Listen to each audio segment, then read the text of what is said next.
Meus amigos, a graça e a paz do Senhor Jesus, que Deus os abençoe ricamente. Bom ter você conosco para a nossa reflexão de hoje. Mais um dia, mais um momento de nós pensarmos nas coisas do Senhor e não só nas coisas do Senhor, como na nossa vida também, né? O objetivo nosso é exatamente esse: a gente pensar na nossa vida, pensar em nós, como que a gente pode aplicar a palavra de Deus à nossa vida e como a gente pode usar a palavra de Deus ao nosso favor. Como a gente pode abrir nossa cabeça também, abrir a mente para enxergar aquilo que às vezes a gente não está vendo. Que esse é uma questão. Às vezes a gente não está percebendo as coisas ao nosso redor e aí as coisas vão nos pegando de surpresa e não podemos permitir assim, né? Vamos para a nossa frase que vai fazer a gente meditar hoje. Nossa frase do dia, anota e mande para o seu amigo, sua amiga, anote a frase do dia. A frase do dia é: crise é informação concentrada. Crise é informação concentrada. O autor desse livro que nós usamos para nossas reflexões, ele tem o conceito de que as crises que a gente enfrenta na vida, as crises que a gente passa, os perrengues que a gente passa, ele coloca dentro do ponto de vista, primeiramente, do ponto de vista pessoal, particular, e no ponto de vista profissional, né? O particular tem o espiritual, o mental, o emocional, o afetivo, o psicológico, tudo isso é no seu campo pessoal. Deixa eu tentar te ajudar. No seu campo pessoal, é espiritual, é afetivo, é psicológico, é emocional, é existencial. Tudo isso aí são crises no seu campo pessoal. Então, espiritual, funcionam as crises no campo espiritual? As coisas de Deus não trazem alegria de vida para você. As coisas de Deus não te tornam alegres, felizes e fortes né, e corajoso para viver. Isso, crise espiritual, né? Você ora, você vai à igreja, você lê, você canta, você faz tudo, mas para a sua semana, isso não redunda em retorno para a semana. Então, crise espiritual. Crise existencial. É parecido com.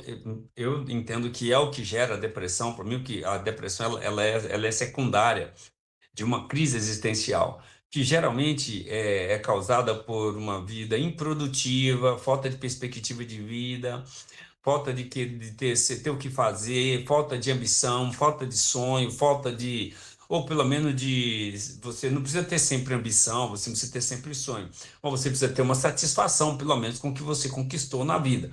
Então, quando você falta isso, você entra em crise existencial que vai bater nas angústias, nas depressões e tal.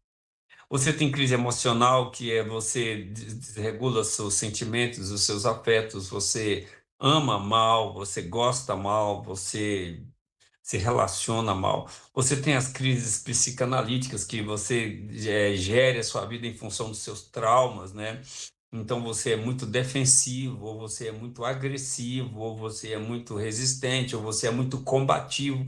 Tudo isso respostas ao trauma. Tudo isso está no pacote pessoal. Uau, quanto ensinamento hoje, né?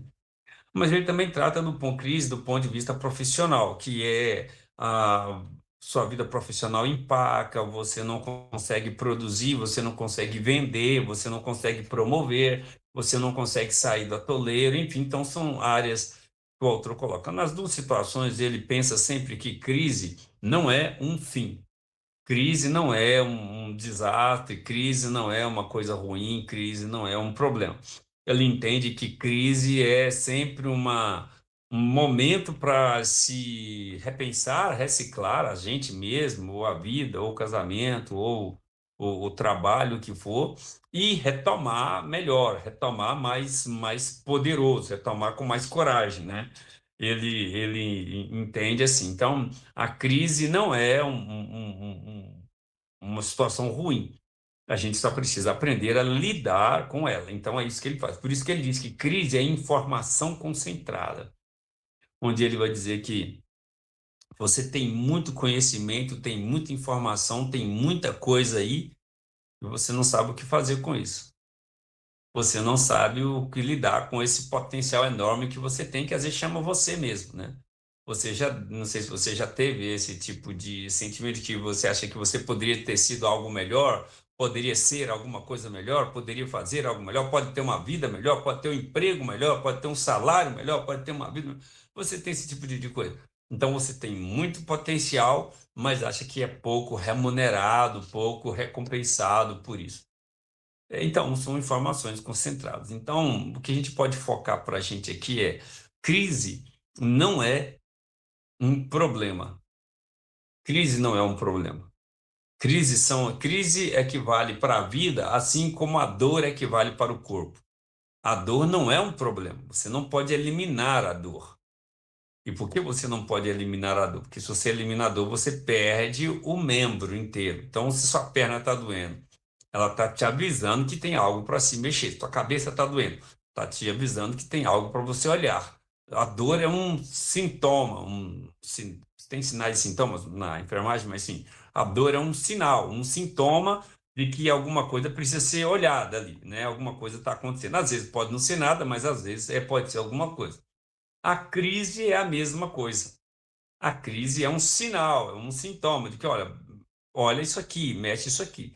Resolvendo os problemas, reciclando o que precisa reciclar, revendo o que precisa rever, você sai lá na frente e sai mais vitorioso, sai mais poderoso, sai mais vencedor. Então, talvez o conselho do dia seja transformar a crise num testemunho de vitória. Não é melhor? Transforme a crise no testemunho de vitória. É igual a derrotas. Derrotas não são crise, derrotas não são o fim do mundo. Derrota é uma crise. Você foi derrotado hoje, levanta, recicla, reobserva, reolha e vai para a vida. Aí quando você vencer, você conta isso para todo mundo, né? É um testemunho e você se torna motivacional para outras pessoas. Então, crise não é o final. A gente precisa também, eu preciso, antes de concluir, dizer isso aqui. Cuidado com o olhar que você lança para a vida, né? Eu vou te sugerir o seguinte: coloque os olhos de aquele olho de que vê a grama tudo verde. Coloque um óculos de ver tudo verde. Às vezes a gente tem um óculos que vê tudo acabado, tudo deserto, tudo, né, terra arrasada. E não podemos pensar assim, né? Não podemos pensar assim. A gente tem que ter aquela disposição do sertanejo, né? Que ele todo ano não chove e o que ele planta não nasce, mas ele continua plantando, né? Então, talvez o que você e eu precisemos nas crises é da esperança. E deixa eu tentar te dar mais uma dica. Olhe para as coisas boas. Olhe para as coisas boas. Fica olhando para coisa ruim, não. Se olhar para coisa ruim, você não vai vencer, não. Olhe para as coisas boas, olhe para o que Deus te deu de bênçãos, olha para o que Deus te deu de coisa boa, olha para o que Deus te deu de recursos. Pare de olhar problemas. Se você ficar olhando problema demais, você não vai vencer. Como um pregador disse uma vez o seguinte, brincando, né, com Davi e Golias, né? Davi foi vencer o Golias e todo mundo estava olhando o tamanho de Golias, aquele gigante enorme, e o Davi, um garoto lá para enfrentar, né? E aí tem até um desenho chamado Davi, que eu recomendo que vocês assistam, é muito engraçado. E o rapaz, gente, enquanto tá todo mundo olhando o tamanho do gigante, Davi estava olhando o tamanho da testa do gigante, né? É impossível errar uma pedrada naquela testa tão grande. Então, ou seja, ou você olha o tamanho do problema, ou você olha o lado bom, o lado positivo. Pare de olhar de forma pessimista as coisas. Olhe de maneira positiva. E olha que quem está te falando isso é quem olha a vida de forma pessimista, sou eu. Então, olhe de forma positiva. Tá, nós estamos melhor do que merecemos e temos mais do que precisamos. Acredite, você está melhor. Você está bem, você está, graças a Deus, você está bem, você está bem, você está melhor do que você pensa, e isso quer dizer que você já chegou no seu máximo? Não, mas você também não está no fundo do poço, né? Você está bem. Olhe, mude seu olhar no espelho, mude seu olhar de si mesmo, comece a ter um pouco de olhar assim, caramba, a bênção de Deus está sobre a minha vida. Então, as coisas vão dar certo. Se não der certo agora, uma hora vão dar. Só não deixa de levantar. Crise não é o fim do mundo. Crise é uma motivação para você ficar mais forte. Então, use isso e vão para frente. Bacana, né? Salmo 65, versículo 4 diz assim: ficaremos satisfeitos com a bondade da tua casa, com a bondade do teu santo templo. Eu quero recomendar a você que visite a igreja, frequente a igreja, que coloque a igreja na sua agenda, coloque os cultos a Deus na sua agenda.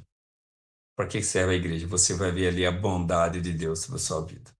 Igreja é o lugar onde a gente recicla nossas energias espirituais para combater nossas crises existenciais.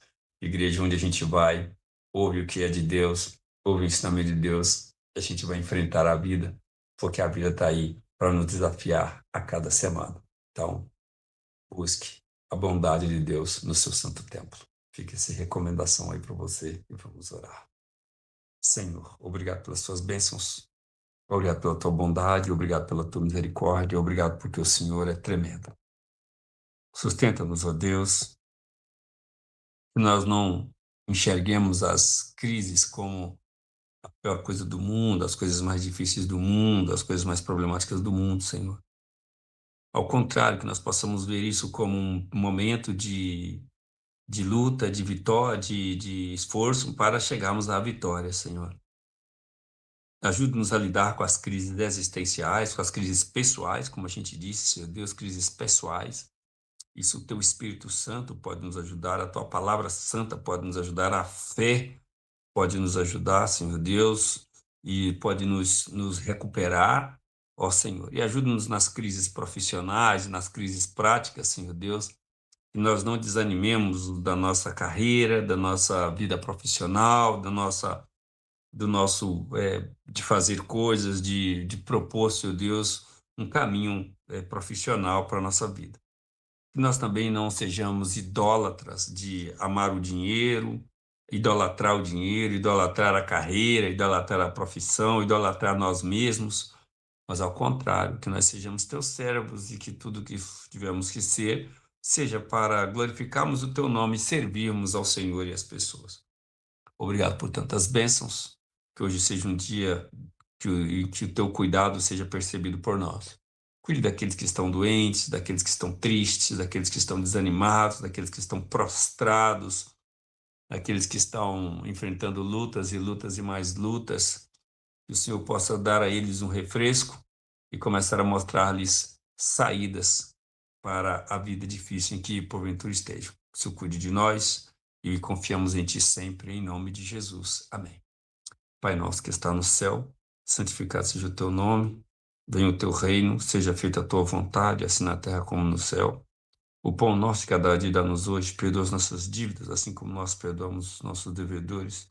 Não nos deixes cair em tentação, mas livra-nos do mal, pois Teu é o reino, o poder e agora para sempre. Amém. Que Deus nos abençoe, nos vemos amanhã, graça e paz.